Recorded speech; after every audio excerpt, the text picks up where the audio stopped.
seeing you here. Welcome to Miss Frida's spiritual home.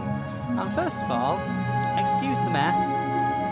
This is the first reaction video I've done because I've never really needed to do one before, but because I had this video, which is from Talktv, they gave me a copyright strike. So the only way I can really get around using it is to do a video with me talking over it, which is, I'll give it a go. So what it is, Talktv decided to cover the story of Grahamn Linehan being cancelled, which we know didn't really happen. We know that they have orchestrated the whole situation, and so does the presenter, Rosanna Lockwood, and she knows this because I speak to her and I've been on her show before. So let's just for a little bit of background, what happened was a group of Tories called the Free Speech Union, who also call themselves Comedy Unleashed, booked a venue in Edinburgh to host Grahamn Linehan and some unknown comedians nobody's ever heard of, and knowing full well they were going to get cancelled because it's an LGBTQ friendly venue that put drag shows on and things like that, so obviously that wasn't going to go well for them. So what's transpired is the attempt at an orchestrate agitation for a cancellation, which is what happened with Joanna Cherry a few weeks earlier, and it's happened with a load of... I could list them all, but if you want to follow my blog, there's a lot of detail in there about this. I'll put some links below this. Anyway, let's go on with it. See, can you tell I'm not very good at this? I'm just like winging it, because I've not written anything, I've not done a script, I'm just looking at myself on screen and thinking, fucking hell. Right, so let's just get on with it. So I'm going to play this video of Grahamn Linehan. Let's just get Rosanna's introduction first. Hearing as a result of his outspoken views on trans people. So when does free speech become hate speech? And should Linehan have been cancelled? He joins me live to discuss this next.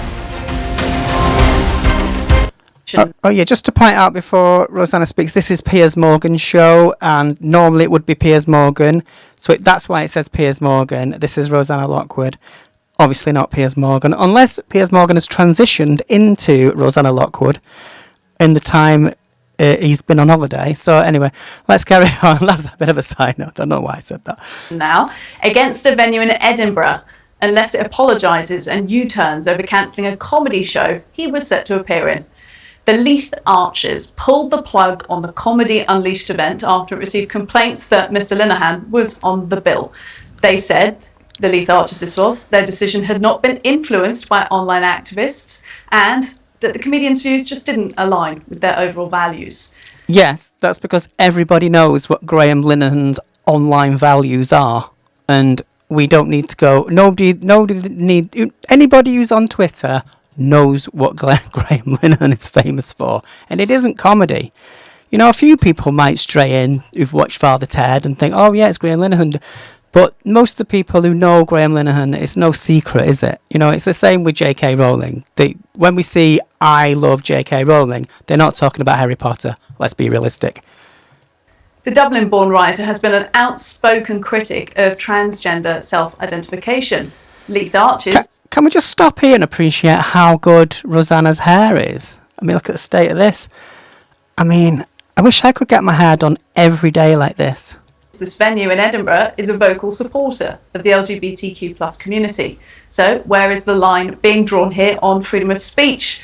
When does it become hate speech, or is it just comedy, where free reign is the name of the game? Well, Grahamn Linehan joins me now live from Edinburgh to talk a little bit more about this. Graham, thanks for making the time. Let's just say, when I first saw him, he doesn't look too bad there. Because we used to seeing him in his sort of low-budget webcam. But he seems to have got a decent webcam here, and he's brushed his hair. So, good points for that, Here in the studio, I'm joined by human rights campaigner Peter Tatchell. There's Peter, been on my podcast with Vicky. Grace Blakely. We'll get to their views shortly, but first let's dive into this with Grahamn.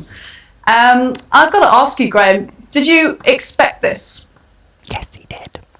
Yeah. I mean, I didn't have enough time to expect it. I didn't realise my photograph was going to be put on the poster. He told me Or he's going to use the photograph. And then it was. And within 2 hours, Oh, it's so funny. the event had been cancelled. You know, so I didn't really have time to expect any. Just going to stop again for something trivial. Is this a fake background, or is he in a kind of plush hotel suite here? Yeah. I'm going to ask you quite frankly, is it a strategy, do you think, not necessarily by you, but by the comedy group, to get more attention for this comedy show? Because if it is, it's been very successful. You've announced that there's going to be another venue for this, one more fitting. You've directed people to the ticket sales. You've had a lot of publicity over the last 24 hours talking about this. Was this all strategized? Yes. Well, we'd already sold out. So, you know, why would we try and sell more tickets when we sold out? The venue, I don't think we've moved into a bigger venue, maybe slightly bigger. Let's just ask Rick. So seriously, there would be an audience still for Grahamn Linehan because he's still a big name. You know, he's still the person that wrote Father Ted. He's still the person that wrote The It Crowd. He's still the person who co-wrote the Black Books. So yeah, there is an audience for him. I think people will go see Grahamn Linehan, you know, who are not even on Twitter. They, you know, it's like most people you talk to probably don't know any of what's going on. So yeah, I can imagine it could have sold out. Yeah. But you know, we just took what we could get. I'm not sure whether you've thought that question through completely. It doesn't really make sense. Well, I'm thinking it through like this, Grahamn. It's a very LGBTQ friendly venue. It's very publicly that way.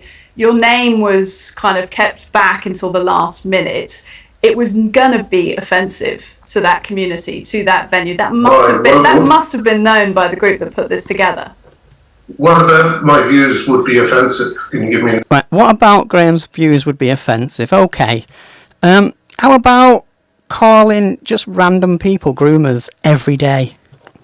That's one thing for a start. Example? I am hesitant to platform some of the language you've used, but I've seen some of the tweets you've written in the past about people... You're hesitant, seen them because I've sent them to platform some of the language I've used. Yeah, because I don't like it. I find it quite distasteful. You've compared... Can you give me an example? You've compared people in the trans community to, quote, nonces you often liken people within the trans community to paedophiles.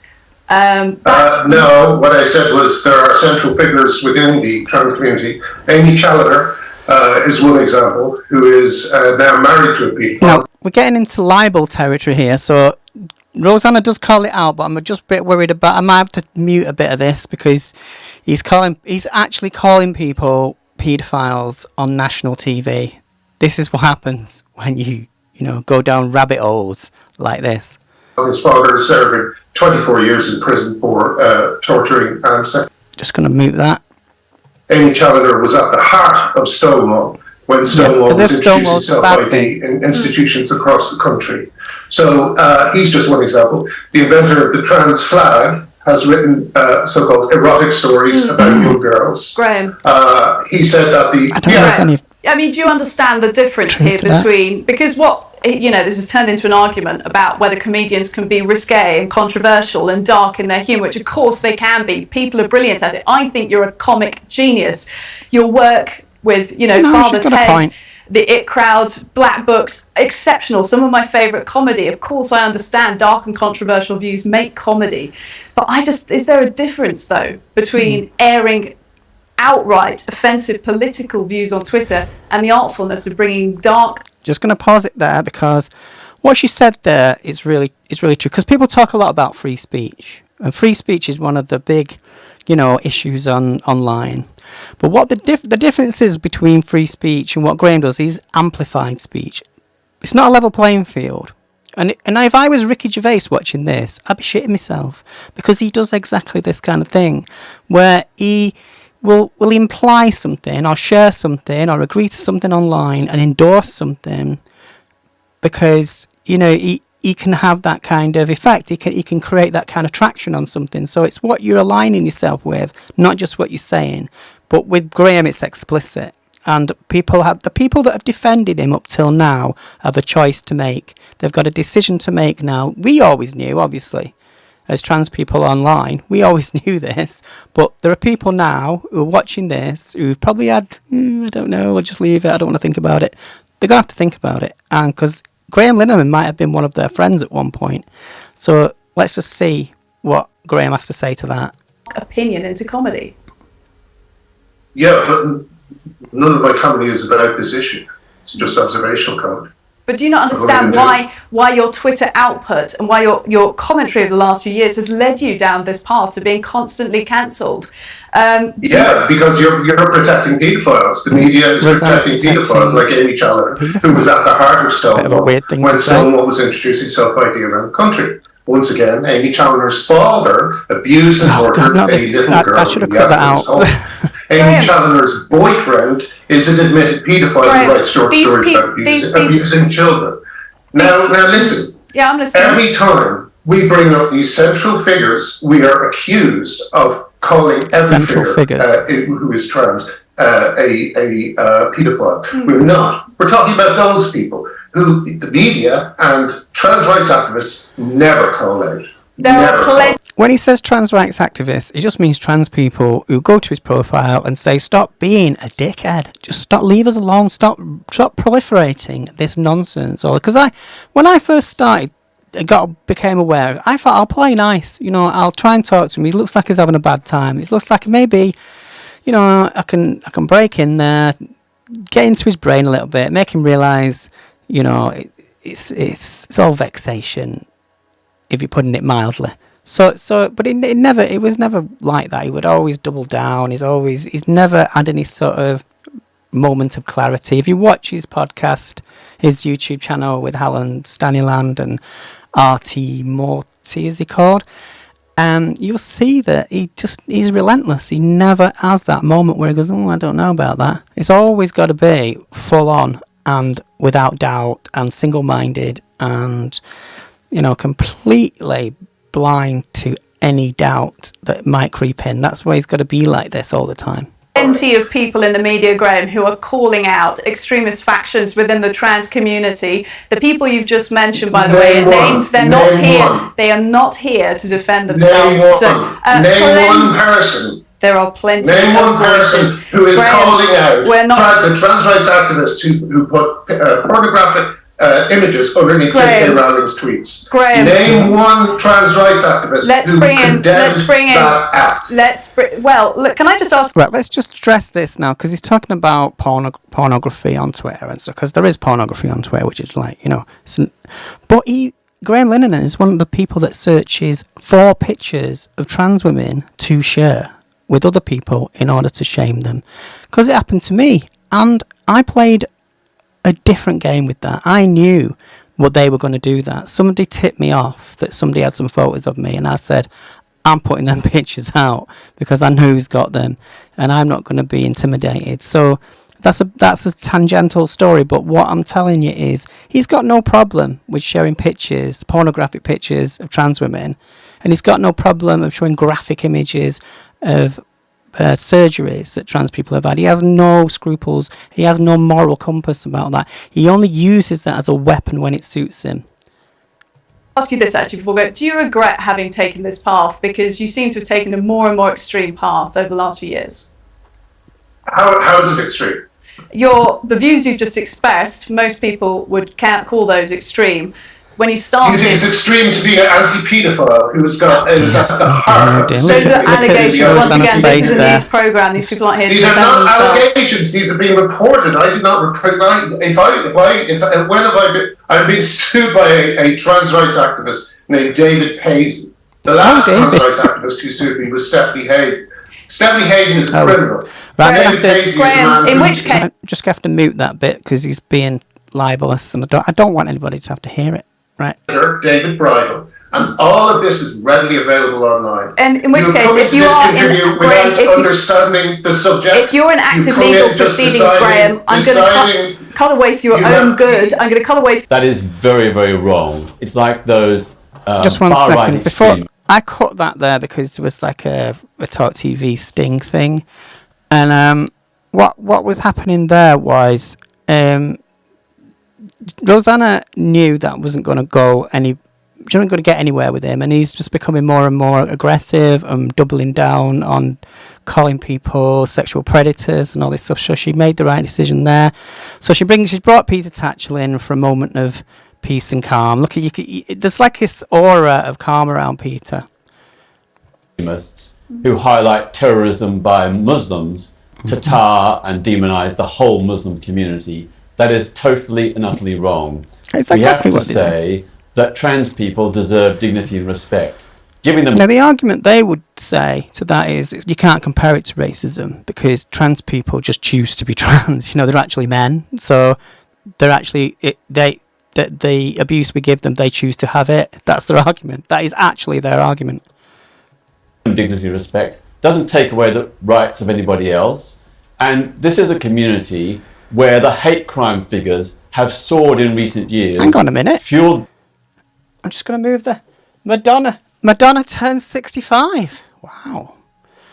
By toxic rhetoric from people like Grahamn and many others, and I just look at the kinds of responses that they generate. They generate against me. I'm not even trans, I'm just a trans ally. And if I make any statement in support of trans people... Yeah, I just want to talk about this because this is absolutely true. Whenever any prominent person, celebrity, actor, could be anyone, makes any noises in any way support of our community or whatever it is, they could just say something in the press, and they will. It's happened to politicians like Mary Black recently, where they just, they recognise that where the power lies and the power imbalance.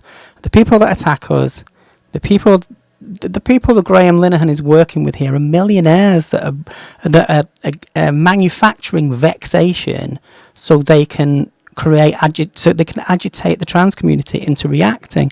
And we do react and we do protest. And the problem is when we have been vocal and we've been in protest, the mainstream tabloid press will take an image of an angry trans person and say, oh yeah, well that's trans people, that's what they like, It's like, and we've seen when trans people have protest recently. I'm thinking of Ali Rubashkin when she threw the tomato juice on Kelly J. King. She's demonised for that when it's actually, it's not that big a deal, in the great scheme of things. But they'll try and find every bit of evidence that we are the aggressor. When, if you're going to travel 15,000 miles to set up what amounts to a fascist rally, don't be surprised when the people in that community where you travel to tell you to fuck off, basically. Whew, let's get Peter back on before I lose me nut. I get threats to kill me, rape me and castrate me by people who support Grahamn and other trans critics. Now, I'm sure Grahamn would not agree with that, but he is fueling a toxic atmosphere. And I know from my trans friends, one of the reasons why I'm here tonight is because no trans person is willing to put themselves in the firing line I am. and have threats to bomb their homes, I mean, I to did kill get their asked to go on children, this, but they to prefer murder guests in them the and their studio. partners. This is shocking, and I just wish we could have a quiet, considered, rational debate.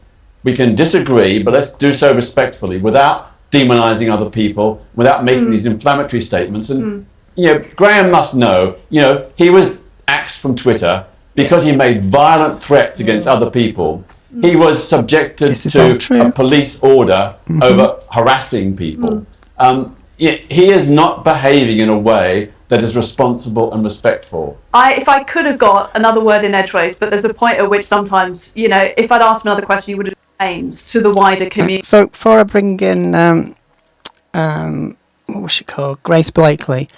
So what Peter said there, it's all absolutely true. There's nothing remarkable to me. Like it might sound shocking to somebody that doesn't know what's been going on with Grahamn Linehan. They might be sat there going, God, the guy who wrote Father Ted has been involved in all this. This is mad.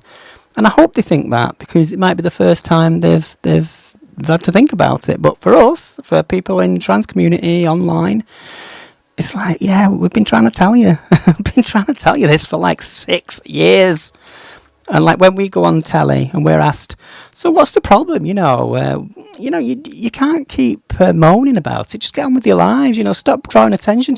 I've had TV hosts on this station say to me, Frida, just forget about it and just get on with your life. Don't think about it. What they're actually saying is, by saying that, is don't go online.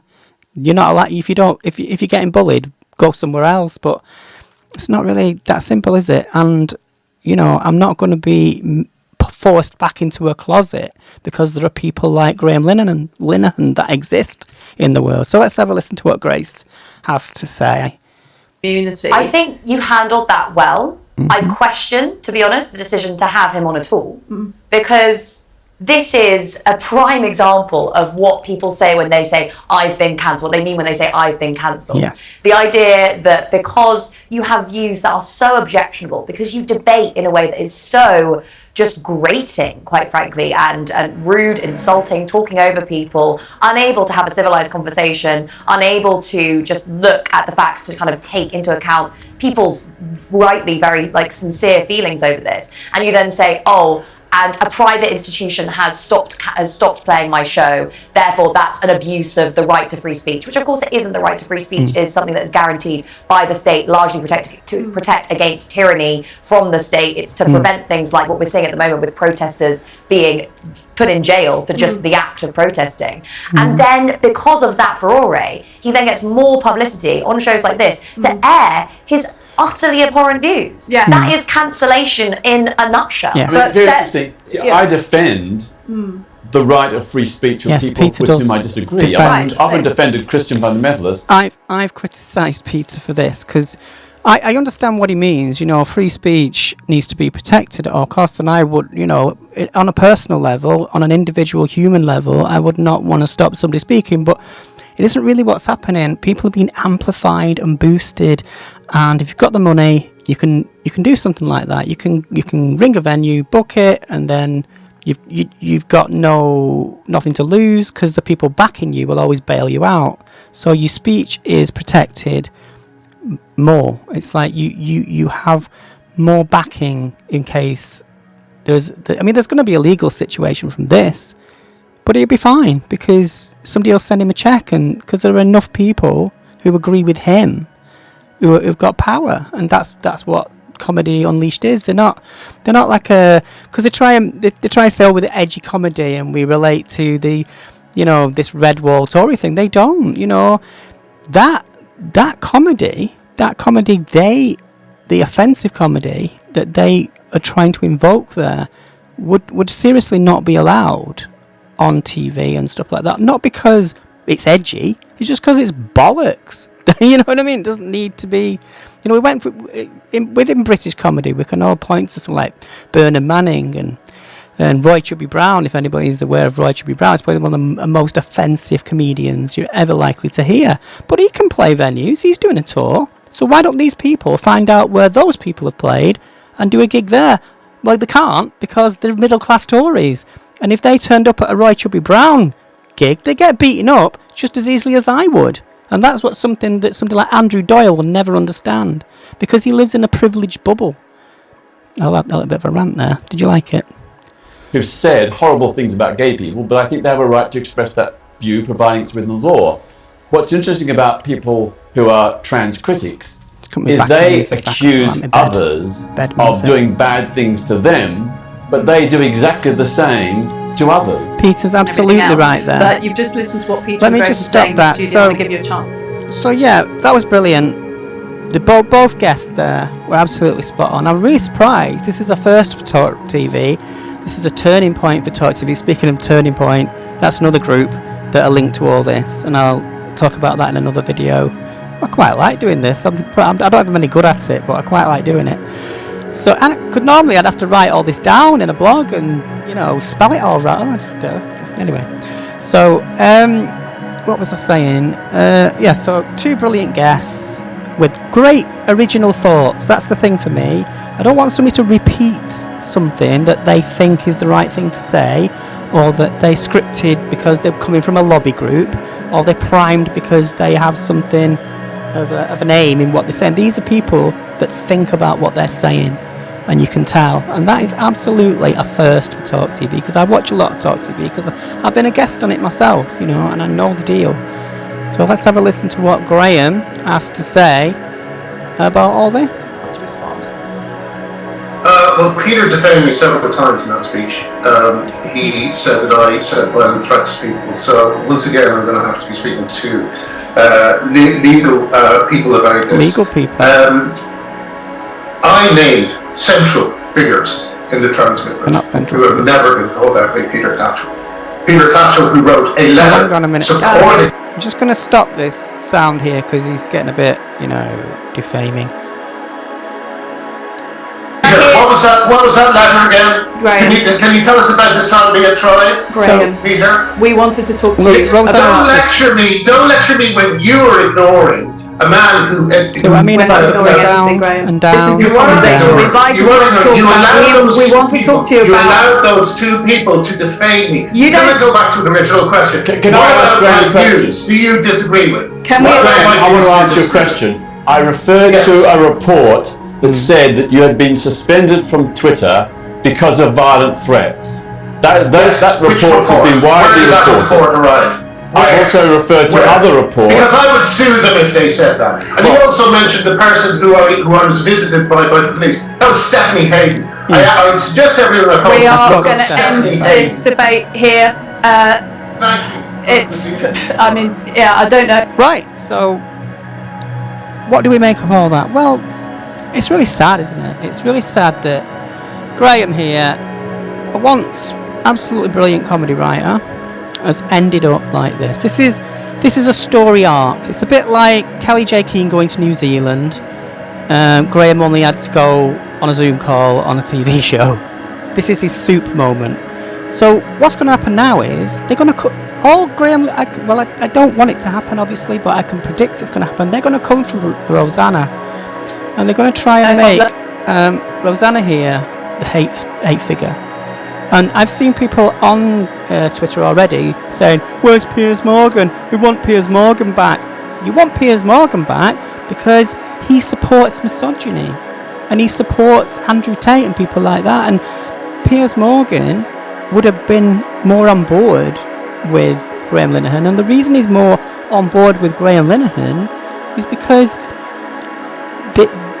the actual structure of the media that's put Piers Morgan where he is a patriarchal, misogynistic, structurally misogynistic culture. Now, this isn't me having a go at Piers Morgan necessarily. It's not just him. It's the whole system of the media I'm talking about here. That's why when you look at the BBC and they have these scandals and nobody's surprised, because it protects people. It protects misogyny. And Rosanna here is an outlier.